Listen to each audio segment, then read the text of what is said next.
What is the formula for calculating standard deviation by hand? It's the sum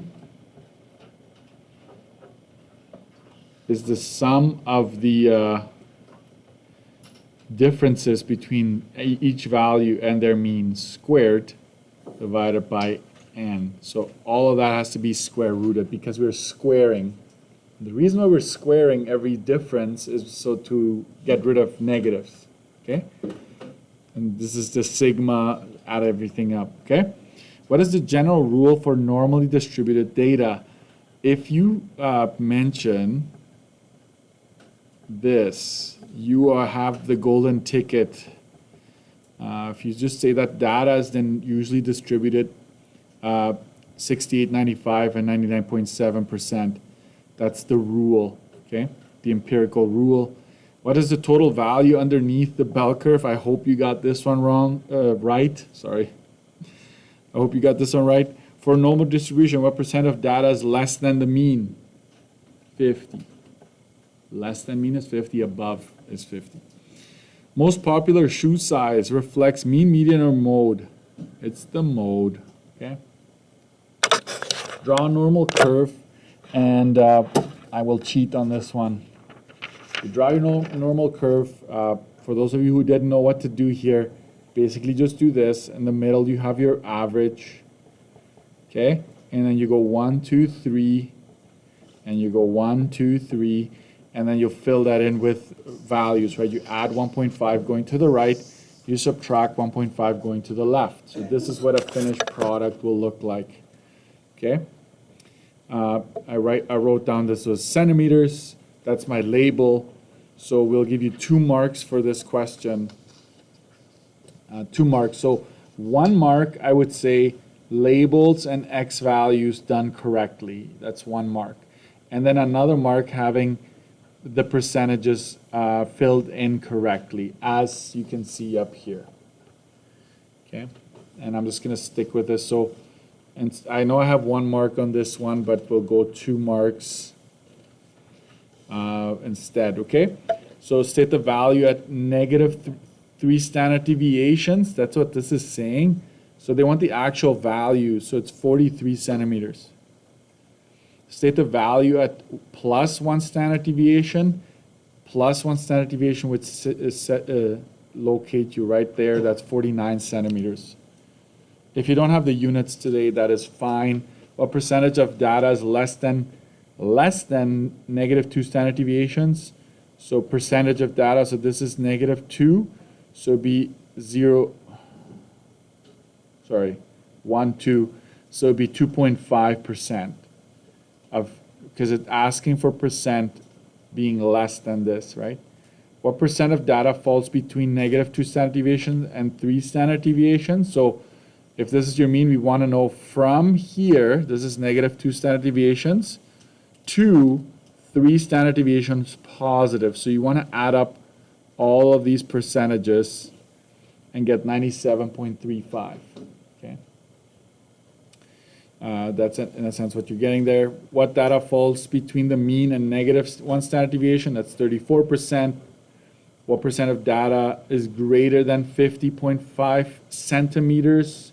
50.5 is right here, so you add these two, that's 2.5. And I know that you're probably thinking, why do you go standard deviations sometimes and sometimes you go actual values? You have to be comfortable with that, okay? We can go back and forth. What percent of data falls between 44.5 and 49?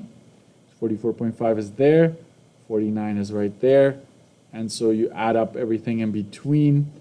Okay, that's 81.5%. 1 mark for everything except for the drawing. That one is worth 2 marks, okay? State the mean for the data in this table. It doesn't have an interval, so you don't have to find the midpoints. You can just type this into L1, type this into L2, and then we go 1 variable stats. Sorry, you can see that. We go 1 variable stats, L1, comma L2. That is your mean. Your standard deviation ends up being 2.5. And the sample size, now you should know what that is 18, right? It's the frequency added up. That's how often, how many data points we're collecting and figuring out the mean and standard deviation for. Okay? So that makes this AC, if you think about it, it's 15, right? Plus 2 for the drawing.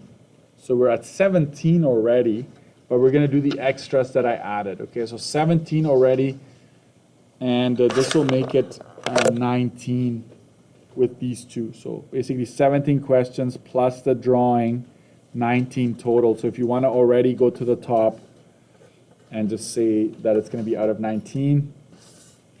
Let's finish this AC here. In this case, because we're talking surface area, I'm doing this because of the cumulative, okay? You want to use this one. Surface area of new over surface area of original, okay? That's what you want to use. So you plug in your scale factor, you square it, and then you go, this is your unknown, and this is the 1,200 square feet. This is what I saw on the cumulative. You were squaring, some of you were squaring this, and you were squaring that. The only thing that needs to be squared ever is your scale factor, if you know it.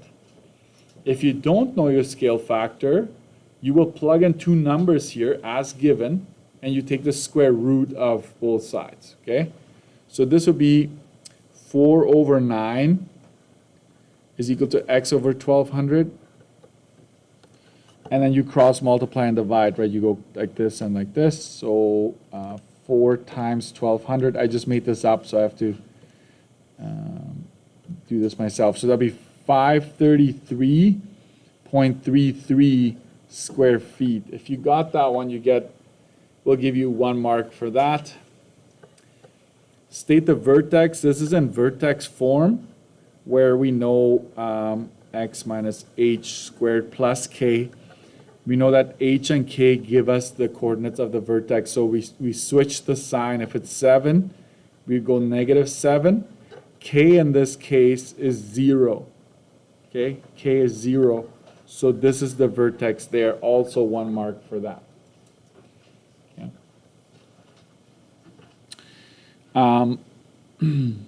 So we're at 19 altogether. So please put your name and last name on there. And put that mark out of 19. Just make sure your name is on there. And I will, if you could pass it forward, just make sure you flip it upside down. Okay. Yes. 14 was 2.5. Yeah.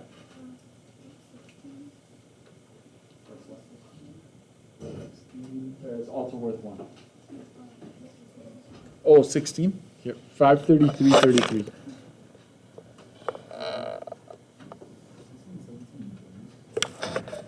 No, they're normal. I want you to start